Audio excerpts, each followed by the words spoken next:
আপনি তো সারাদিন এগুলা বেচেন না? হ্যাঁ, তো এগুলা অনেক কষ্ট হয় না? কষ্ট ওই বাবু। তো সারাদিন তো বিক্রি করেন কিরকম টাকা? 2,500, 2,200, 2,500, 3,000। আপনার হাইটে হাইটে বিক্রি করতে হয় নাকি আপনার গাড়িতে যাওয়া লাগে? গাড়িতেও যাই, হাইটেও যাই। আহ, অনেক কষ্ট হয় আপনার। তা কষ্ট আপনার হয়। বাড়ি এখানেই? হ্যাঁ, বাড়ি এখানে তাহলে এগুলা বিক্রি করেন আপনার? এখন তো ইয়া, বাবু গরিব হয়ে গেছি যে। ও আচ্ছা।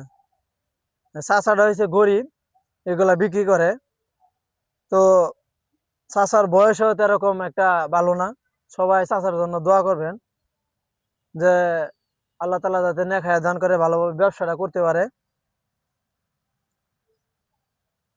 তো সমস্যা নাই দাদা, ব্যবসা করেন, আচ্ছা, আল্লাহ ব্যবসা বরকত এইটা দেখ। এটা রাখেন। এটা হয়েছে ওই, এটা কিছু না, এটা সাউন্ড। না আপনার কথা কইছে। না না না, আহেন। হ্যাঁ হ্যাঁ, এটা হুম, সাউন্ডটা। ও, আচ্ছা, ঠিক আছে তাহলে, আচ্ছা হ্যাঁ ঠিক আছে, কেন, ঠিক আছে। ভালো থাকবেন, হ্যাঁ। আচ্ছা।